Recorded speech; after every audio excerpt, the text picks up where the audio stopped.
Hello and welcome. Hello to and welcome to the Women's Cave. Oh, I tried to beat her out. Oh wait, She did beat me out. But you know what? It was again because I was looking at my beautiful smile. What can I say? No. Let me explain what it was. It was because I was clever this time. Hold on, my dress is falling off me again. Yeah, so clever, but doesn't know how to keep her dress. I had to be clever. I can't be clever and stay clothed. I guess I can say it. Okay. You can't be clever. I didn't mean that.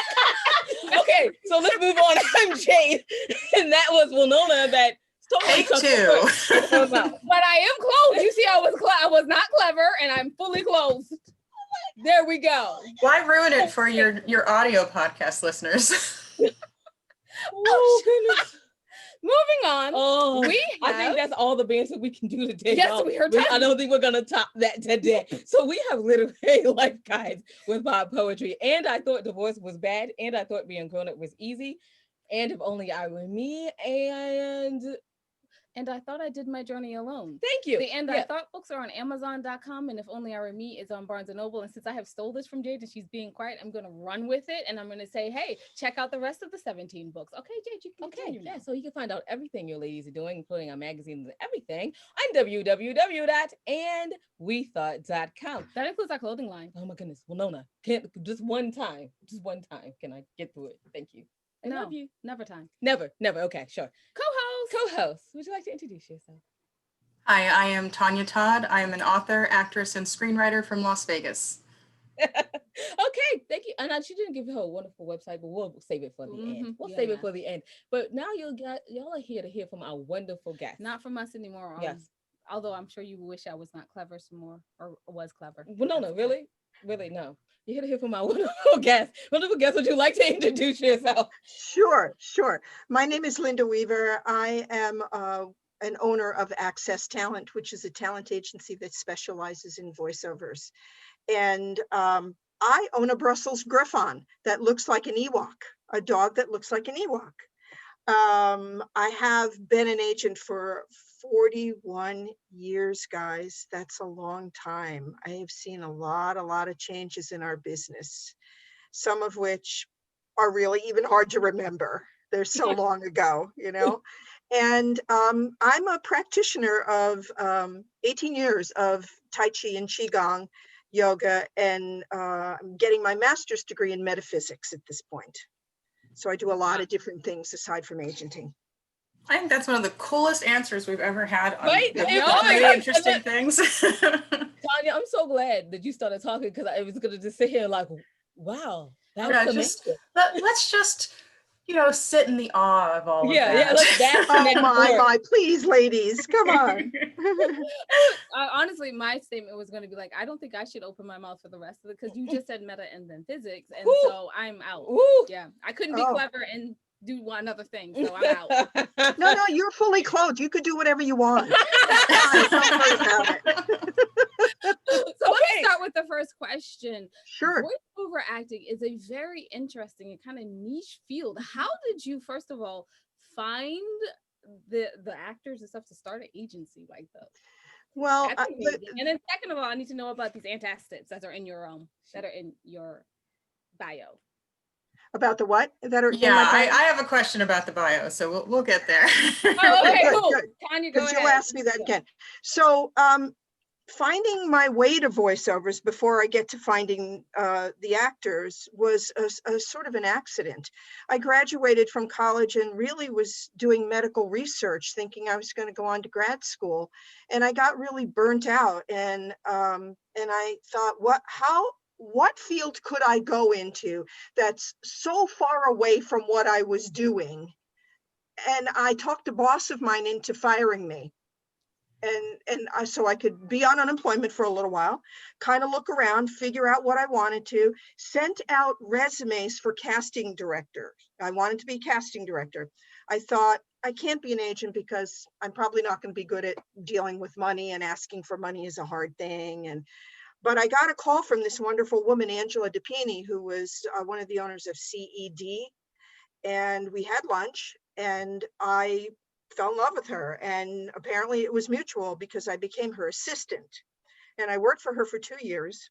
And then I worked at Cunningham for 3 more years. Then went as an agent. Then I went on to J. Michael Bloom for 13 years. and then Access Talent since 1999. Now, finding talent. The actors send me demos, or I go to theater, and when there was theater, I went to a lot of theater and found actors that way. It is it's not magical, but it feels magical. There's a sense of whether or not somebody can do something or is interesting enough as an actor. There's just a gut feeling about them, and it's not something I can quantify. It is just something you have, and you guys experience that when you see an actor on film. Certain actors are more charismatic than others, and you're drawn to them, your personality or their vibrations or whatever it is. That's how we choose talent. And then we look at the list and we know what the casting directors are asking for, and we have to have people in each particular category. So we have to go after certain things, like if somebody's quirky, if we need somebody who sounds very odd, we go and look around and try to find people. And then we get a lot of referrals also. So Wow. just if you'd like to, you can remember what my voice sounds like. Call me anytime. I am Okay. joking. Mona, oh my goodness. I know it's terrible, but that was a very interesting statement that you said. You said, did you just have that gut feeling? I mean, and after 41 years and in a profession, you just know. And I think that, and when we all choose our professions, we kind of just know what we're looking. You're like, oh, look, I found the missing money when I'm an accountant. I know I found it. It's right here. I found it. Right. And you just know. Right. So exactly. Tanya, you had an interesting question. I know you did. I'm sorry. Well, it's just you've worn a lot of hats. You've been an actor, producer, casting director, and you have your talent agency. Which hat is most comfortable for you? I was never really an actor, and I tried to be a casting director, so I never really got to wear that hat. Although recording people in the studio when we had an in-house studio was kind of like being a casting director. I have to say, teaching the actors is my favorite hat. I enjoy working with the actors to get a performance out of them. I teach a lot of classes. I like to, the way I teach is from an actor's point of view, and I'll use basic acting techniques and have them create a subtext underneath the copy of truth and then lay the words on top.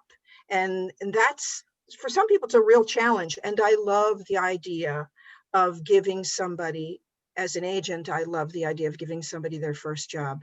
There's literally nothing quite like that feeling of being the person who gives that person the start and to start watch of their journey. Build. There's nothing that can replace that. Do you have any particular success stories that you'd like to share with us? Something you're proud of? Yes, I won't name the actor, but I will tell you that he's an actor in theater and movies, and it took him about 4 years to book a voiceover, and that's a long time. And it's a long time for somebody to diligently go to auditions. And he was finding his voice in it as an actor and figuring out how to do it. And I wasn't particularly concerned, but he came in my office one day and he said, "Oh man, I think I really did a crappy audition today." And I said, "You did? Well, what was crappy about it?" And he said, I just didn't feel right. And it was off. And I said, "Well, I happen to have a job for you tomorrow, and it's for that product. So I think you found your voice.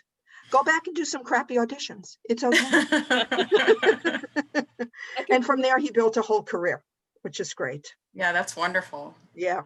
Yeah, I can understand that. Like that's a very interesting way to put it. But yeah, sometimes it feels weird and you're like, I'm not sure about it. And then all of a sudden it's in a lack of better words, it's your jam.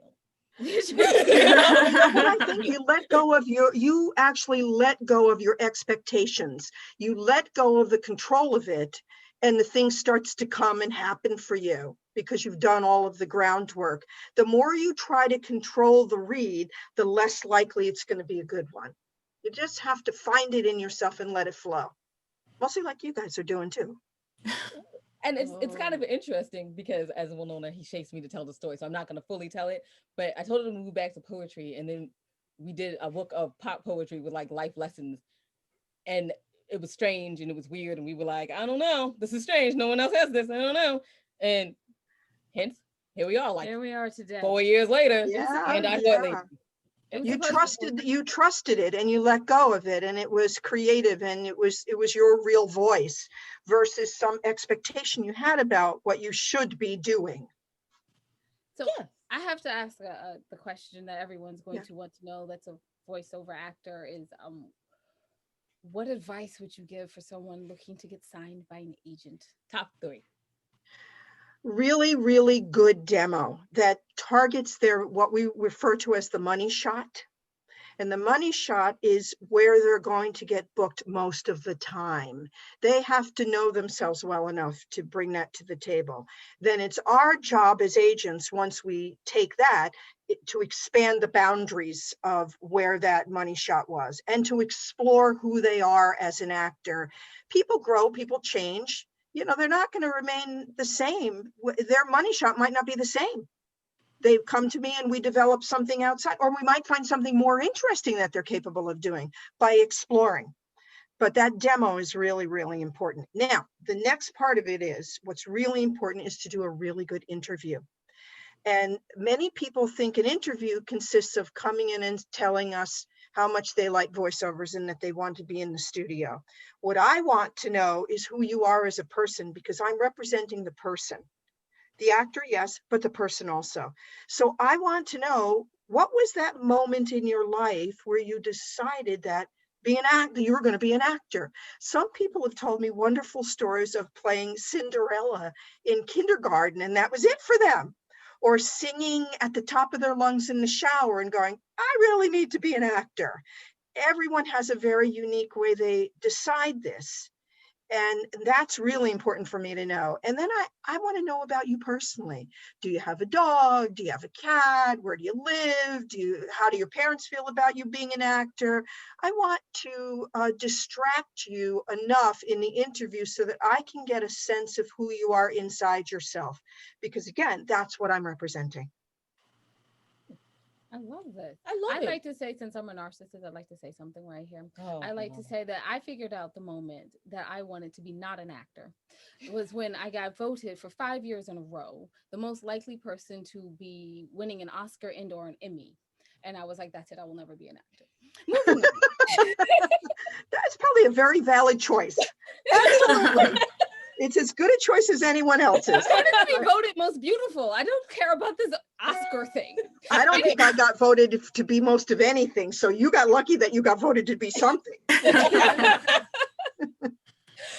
before we started recording, we were talking about this women's initiative, and I just really want to talk more about it. And I'm just going to leave it open ended. I'm just going to say we were talking about a women initiative, and then you blink. Well, I graduated in 1974 from Purchase in the psychology department, and Purchase was very new then. I was in the second graduating class. It has since then become a conservatory force to be reckoned with and a really, really good state college. Now, the people that are at the administration at Purchase try to draw us all back. You know, in 1974, we had a graduating class of maybe 10, 12 people. You know, it weren't a lot of people. So I got a call. And I started talking to them, and I went in and met with the administration, and I did a few voiceover classes because I said to you guys before, I really love teaching. So I insisted they put me in the classroom. Okay. So from there, because I'm a woman in business, I got a lot of strong feelings about women in business. And I really am a big believer that we need to, as women, bring women up, that we need to help one another in any way we can.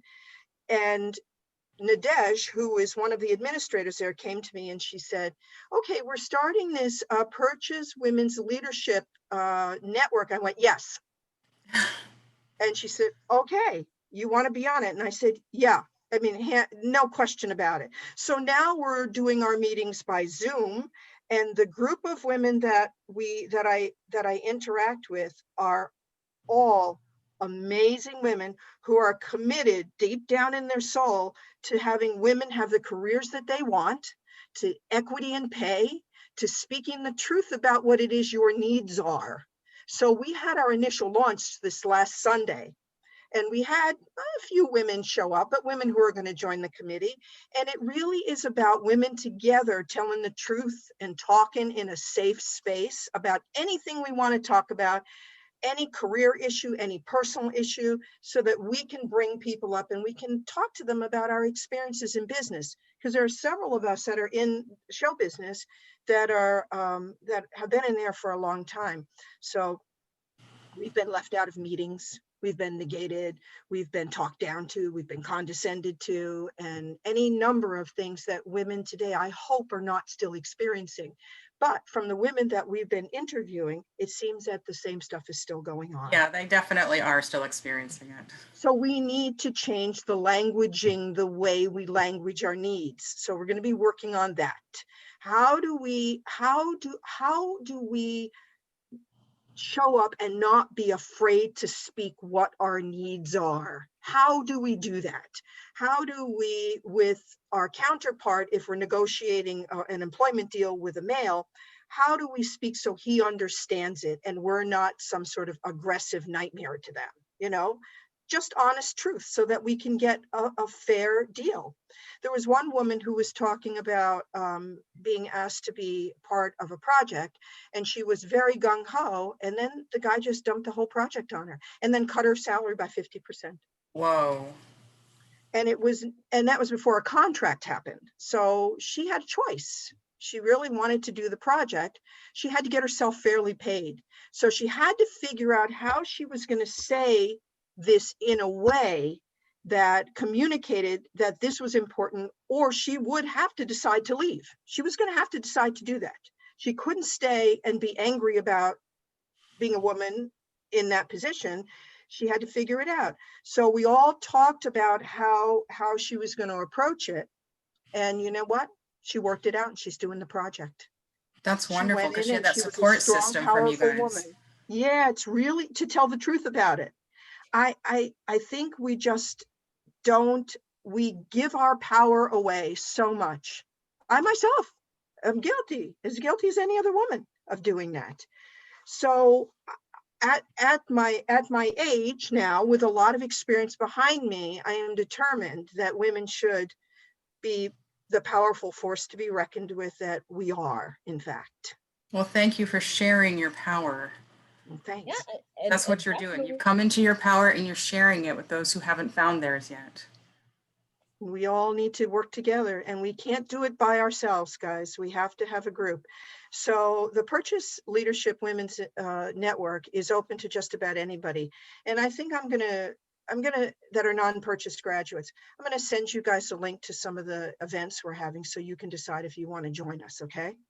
Thank you very much. And we can share it too to Yes. people we know who could use Yeah. the assistance. Yes, And absolutely. I really like that you said that you were teaching people how to negotiate in language that people understand, because you're thinking that you're being absolutely clear. And then the other person's like, I have no idea what this woman wants. Like, this is why I don't work with women. Like, I don't understand. You know, I think sometimes it's because women are reluctant to speak in a way that is strong and honest. And I honestly think that if we just say the words of what it is we need with no fear. Now that's something you have to conquer in yourself and find in yourself, that you're not afraid to speak what you need. And there are going to be times when you're going to be rejected because of it. And you have to accept that also. Mm-hmm. But I think if we're honest, we can find a common ground where we can be compensated fairly, where we can be given our power, and we can move forward. And we have a lot to contribute to this world, a lot that we haven't really been allowed to contribute. Very true. Well, one of the things that you have to contribute is, you know, a pretty nice sense of humor. And I want to cover a few things from your bio that I just found absolutely hilarious. Okay. It is at least one of the better bios. You know, it starts off very professional. Linda began her journey to become a voiceover agent at Cunningham, Escott, and Dupine, where she was an assistant to the voiceover department and took 20 antacids a day for the 5 years she worked there. We definitely wanted to talk about Slip that in, huh? That is true. That is absolutely true, though. I have to tell you, it was a rough environment there for me. You know, I I don't do submissive very well. I don't do victim very well at all.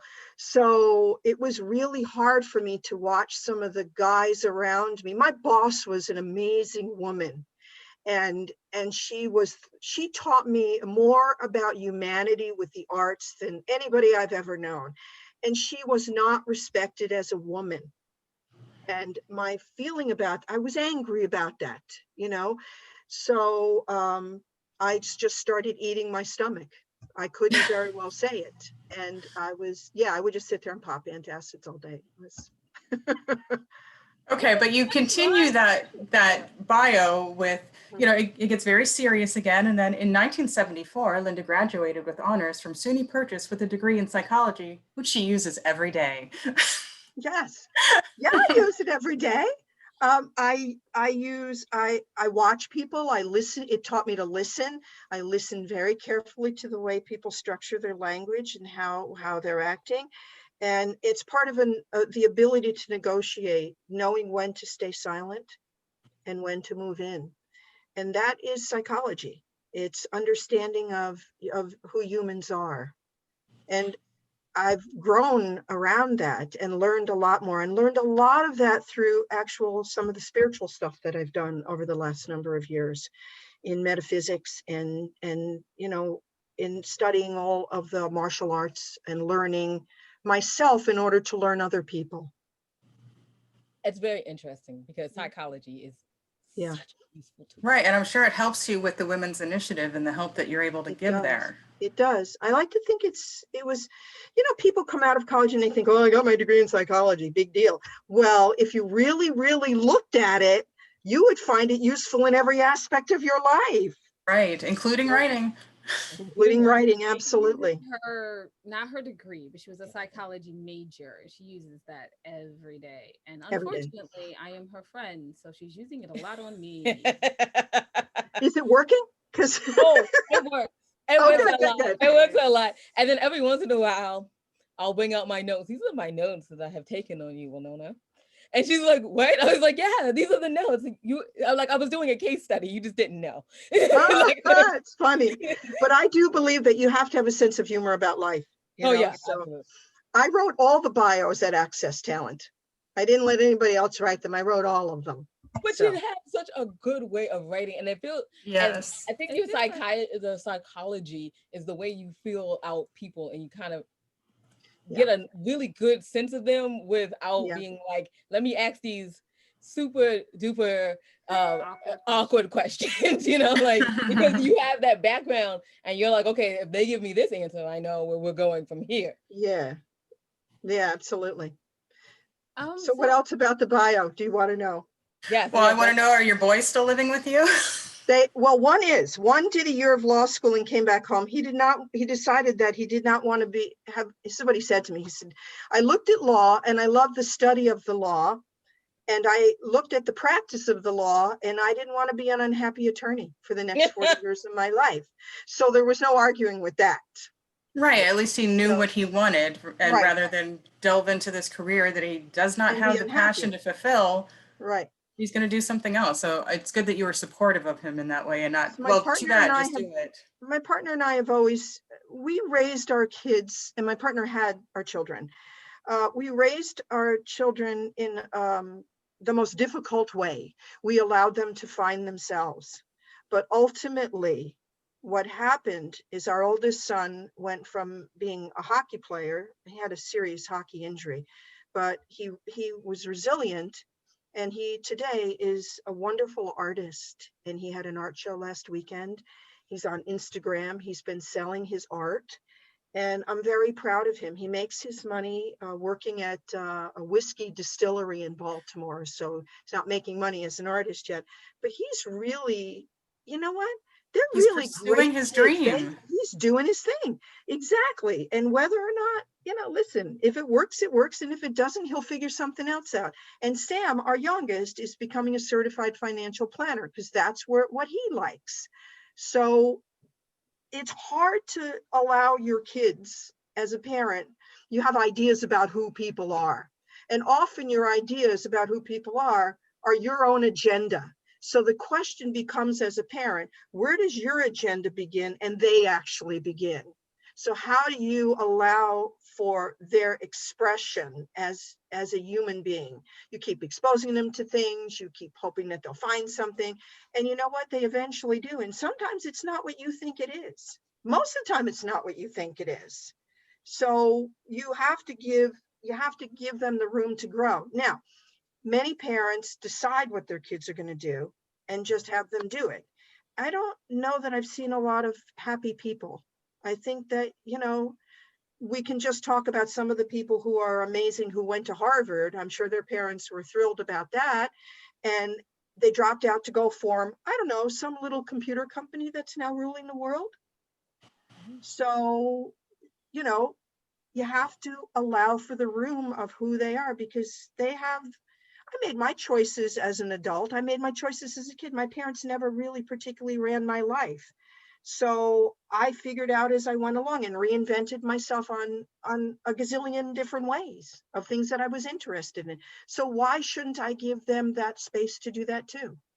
Well, bless you for being so supportive when it's so easy not to be, Way easier not to be. And there are moments I wish I wasn't, okay? Well, I think that maybe that ties into you eating those 20 antacids a day. Yeah.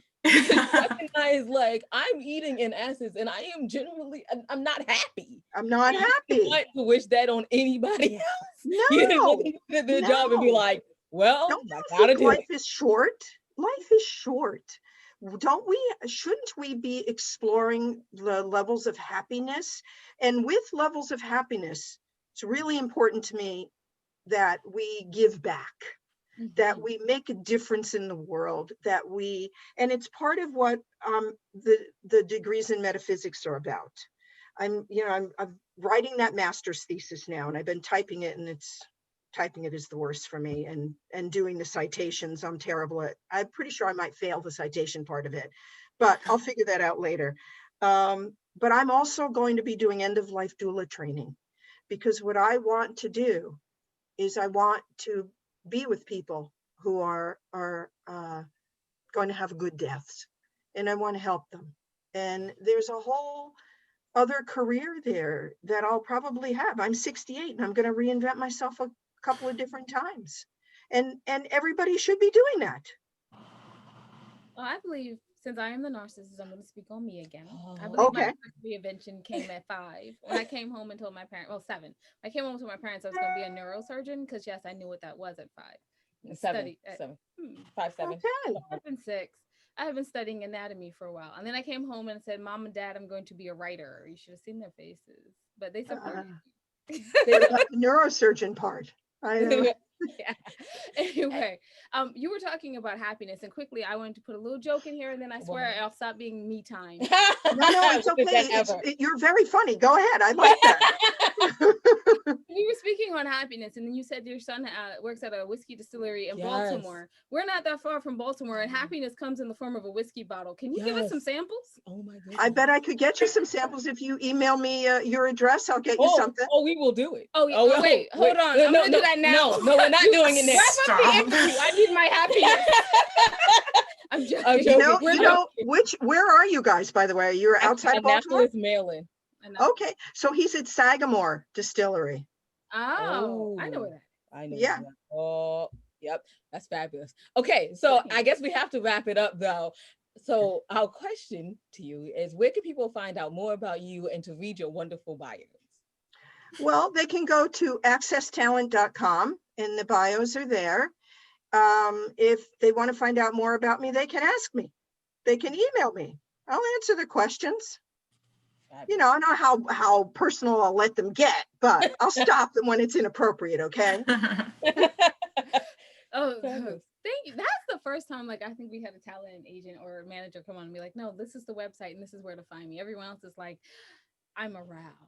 You'll find me if you I'll find you. You know what? If we don't have a website out there that has our bios, or I think we don't have an email address on it, but I'm going to give you guys an email address, okay? Oh. And you guys can have it. Simple. And people can ask me, I actually get phone calls from people who will ask me how to start their careers. And if I'm not too crazy busy, I'll talk to them about what they have to do to start. Everybody needs some advice. Yeah, That's true. It's very true. Thank you so much for coming on today. We really appreciate it. We had a really great time. Yeah, you are a badass. Yeah, I am. Very Yes, I much, am. very much. And I'm proud of it too. And you guys sure are too. Oh, you know I'm proud of it. I'm the narcissist. I'm very proud of it. She's just like, yeah, this is what I do, y'all. So, Thanks. Tanya, where can people find more about you? Because you have to say your website because Jade loves your website. I am on social media at Ms. Tanya Todd, and my website is www.mstanyatodd. That's Ms., not Miss, TanyaTodd.com. I'm gonna go. Not include the hair flip at her website. No, you can't find that. You can't find the wonderful Sorry, hair flip. You just have to know her in person. Or watch some of the wonderful shorts that she's in. Either one of those. Yeah. You look great as a Wonderful bride hair in that flips. movie, by the way. Yes, she does that. Thank you. Okay, so you can Got to keep the dress. You did? That's pretty good. So I guess Jade, would you like to go wrap ahead and us wrap up? it up? Absolutely. You can find out everything your ladies are doing. Hold on, let me move my hand. Okay. And anything your ladies are doing at www.andwethought.com. You can check out the homepage, which is hopefully going to be changing with a couple of new books. Well, Nona, I'm telling you, let me get through this thing before I forget it. Thank you. I love you. All right. So you can find out everything your ladies are doing at www.andwethought.com. Please take a moment, go to the ladies tab and go down to the middle and see the charities that we proudly support. Keep in mind, this is October, right? This is Domestic Violence Month. So you might want to check out Powerful Beginnings, which is the first one that we have on our list. And you can check them out and please help them and support them. And all of them, I know it's 2020, so, you know, money is funny for a lot of people. So you don't have to support them with money. You can support them with time. And if you don't have time to support them with time, maybe you could just add them on social media or you can send them a nice email and say, thank you for the wonderful work that you have going on in the world. We really appreciate it because everyone can use a little encouragement to continue the good work that they're doing. Well, Nona, you had your hand. Oh, no, I'm good now. Okay. Forgot. Okay, she forgot. So now I guess I get to really wrap it up. Oh, I remember. Oh, she remembers. Oh dear, go ahead.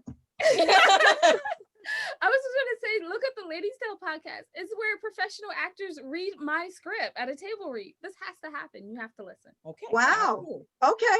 It's on the site. It is on the site. It's like the first episode. I got your site. So cool. I'll do it.